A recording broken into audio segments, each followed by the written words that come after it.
కాంగ్రెస్ ప్రభుత్వానికి తగిన బుద్ధి చెప్పే సమయం వచ్చిందని బీఆర్ఎస్ వర్కింగ్ ప్రెసిడెంట్ కేటీఆర్ అన్నారు. జూబ్లీహిల్స్ నియోజకవర్గం నుంచి బీఆర్ఎస్ చైత్రయాత్ర ప్రారంభమవుతుందని చెప్పారు.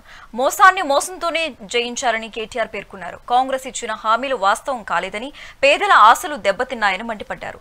కేసీఆర్ ప్రభుత్వం ఉన్నప్పుడు ప్రజల కష్టాలు తగ్గాయి, ఉచిత మంచినీళ్లు, బస్తీ దవాఖానాలు, 5 రూపాయల భోజనం, పెన్షన్లు, రంజన్తో పాటు అనేక పథకాలు అమలు చేశారని కేటీఆర్ గుర్తు చేశారు. ఇప్పుడేమో కాంగ్రెస్ ప్రభుత్వం ప్రజలను బకాయిలతో చేస్తున్నారు. ఏ రకంగా మనం అభివృద్ధిని కూడా ముందుకు తీసుకొని పోయినామో మీకు తెలుసు. మీకు దానికి సాక్ష్యం మీకు షేక్పేటలో అయితే మీ ఎదురుగానే అంత పెద్ద ఫ్లైఓవర్ వచ్చింది. షేక్పేట ఫ్లైఓవర్ ఒకప్పుడు ఎప్పటి నుంచో అడుగుతున్నారు మీరు. మళ్ళా కేసీఆర్ గారి పరిపాలనలోనే ఆ పని కూడా అయింది. పక్కకు మల్కం చెరువు అయింది. ఒకటిగా అది చెప్పుకుంటూ పోతే చాలా పనులు చేసినాం, మీ అందరికి తెలుసు. సుస్థి చేస్తే బస్తీ దవాఖానలు పెట్టినాం. 5 రూపాయలకి మంచి భోజనం, 5 రూపాయలకి మంచి భోజనం, మరి నాణ్యమైన భోజనం పెట్టుకున్నాం. ఇంకోటి ఒక బతుకమ్మ చీరలే కాదు, ముస్లింలు ఉంటే రంజాన్ తోఫా, క్రిస్టియన్ ఉంటే క్రిస్మస్ కానుక, ఇట్లా కులాలు మతాలను లేకుండా అందరినీ కడుపులో పెట్టుకొని పేదవాళ్లను మంచిగా చూసుకున్నాడు కేసీఆర్ గారు. అందుకే మీరందరూ కూడా జిహెచ్ఎంసీ ఎలక్షన్ వస్తే గెలిపించారు. అట్లాగే హైదరాబాద్లో ఏ ఎలక్షన్ వచ్చినా గత 2014 నుంచి ఇప్పటిదాకా ఓట్లు వేసుకుంటూ గెలిపించుకుంటూ వచ్చినారు. రాజకీయ నాయకులు, పార్టీలు ఎలక్షన్ల ముందు మేనిఫెస్టో పెడతారు. మేనిఫెస్టో అంటే ఏంది? మనకి ఇప్పుడు ఎట్లయితే ముస్లింలకు ఖురాన్ ఉంటుందో, హిందువులకు భగవద్గీత ఉంటుందో, క్రిస్టియన్లకు బైబిల్ ఉంటుందో, ఒక రాజకీయ పార్టీకి మేనిఫెస్టో అంటే గట్లా. అంటే నీకు అది నువ్వు దాని మీదనే ప్రమాణం చేసి ఇగో ఇవన్నీ నేను చేస్తా అని చెప్పి ప్రజల దగ్గర ఓట్లు తీసుకొని అధికారంలోకి వస్తావు.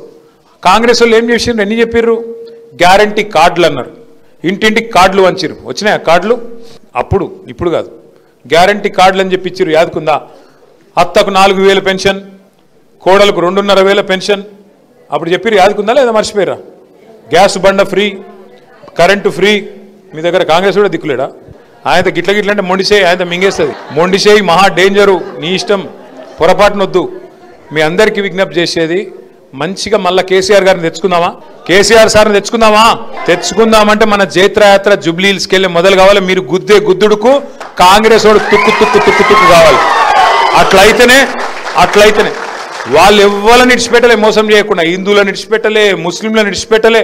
ముస్లిం సోదరులకు మాట ఇచ్చిర్రు. ఏం మాట ఇచ్చిండు రేవంత్ రెడ్డి? 4,000 కోట్ల బడ్జెట్ పెడతా అన్నాడు. 4 పైసలు కూడా పెట్టలే. మైనారిటీ సప్లాన్ పెడతా అన్నాడు, అది కూడా చేయలే. ఏ ఒక్క మాట కూడా ఇప్పటి వరకు ఇచ్చిన ఒక్క మాట నిలబెట్టుకోలే. హిందువులకు మోసం, ముస్లింలకు మోసం, క్రిస్టియన్లకు మోసం, బీసీలు, ఎస్సీలు, వీళ్ళు వాళ్ళని కాదు ఎస్టీలు అందరికీ మోసం చేసిన ప్రభుత్వం కాంగ్రెస్ ప్రభుత్వం, రేవంత్ రెడ్డి గారి ప్రభుత్వం. ఇక మీ పెన్షన్ చాలా అవుతుంది, మీకు ఇది చాలా అవుతుంది, మీకు 2,000 ఇస్తా, 4,000 ఇస్తా అని చెప్పి మీకు చెప్తారు. ఇది పట్టుకొని అడుగురి, కార్డు మీ దగ్గర పెట్టుకొని అడుగురి. అవు కొడుకా మరి చెప్తీవి కదా నువ్వు, కాంగ్రెస్ వాళ్ళు మీరే చెప్తారు కదా నెలకు 2,500 ఇస్తా అని చెప్తీవి కదా ఆడోళ్లకు, 100 రోజులు లోపలనే చేస్తా అంటివి కదా. మరి మీరు వచ్చి 800 రోజులు అయిపోయాయి. మరి 800 రోజులల్లా ఎంత బాకీ ఉన్నావు నాకని చెప్పి ఇగో బాకీ కార్డు ముంగట పెట్టుర్రు. ఎంత బాకీ ఉన్నాడు ఎరికైనా? ఒక్కొక్క లేడీకి, ఒక్కొక్క మహిళకు రేవంత్ రెడ్డి గారు 24 నెలలకు 2,500 చొప్పున ఎంత బాకీ? లెక్కలు అందరూ పూరా కాదు, 55 కాదు, నెలకు 2,500, 10 నెలలకు ఎంత? 25,000, 20 నెలలకు ఎంత?